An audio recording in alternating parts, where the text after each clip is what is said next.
श्रीगुरुभ्यो नमः। श्रीकृष्णकृपाकटाक्षस्तोत्र। भजे व्रजैकमण्डनं समस्तपापखण्डनं स्वभक्तचित्तरञ्जनं सदैव नन्दनन्दनं सुपिच्छगुच्छमस्तकं सुनादवेणुहस्तकम् अनङ्गरङ्गसागरं नमामि कृष्णनागरम्।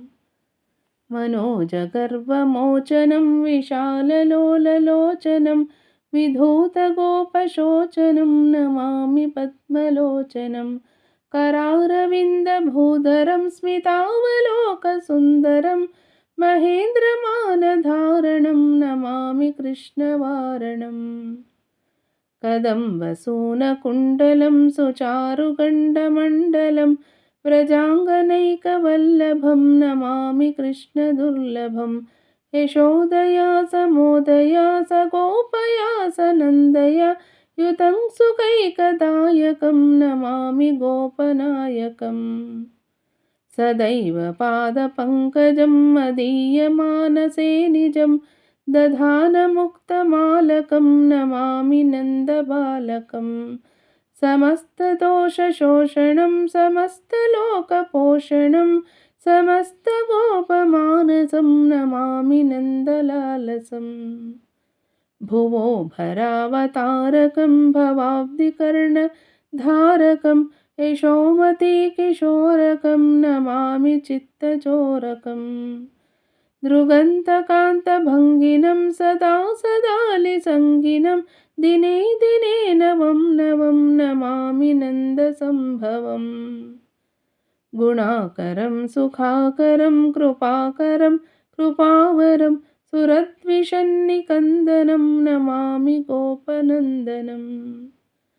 नवीनगोपनागरं नवीनकेलिलम्पटं नमामि मेघसुन्दरं तडित्प्रबालसत्पटम्।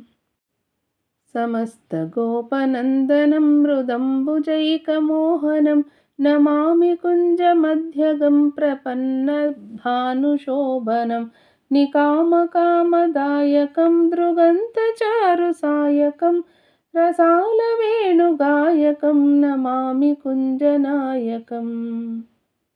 विदग्धकोऽपि कामनो मनोज्ञतल्पशायिनं नमामि कुञ्जकानने प्रवृद्धवह्निपायिनं किशोरकान्तिरञ्जितं दृगञ्जनं सुशोभितं गजेन्द्रमोक्षकारिणं नमामि श्रीविहारिणम्। यदा तदा यथा तथा तथैव कृष्णसत्कथा मया सदैव गीयतां तथा कृपा विधीयताम्। प्रामाणिकाष्टकद्वयं जपत्यधीत्य यः पुमान् भवेत् स नन्दनन्दने भवे भवे सुभक्तिमान्। इति श्रीमच्छङ्कराचार्यकृतं श्रीकृष्णाष्टकं सम्पूर्णम्। श्रीकृष्णार्पणमस्तु।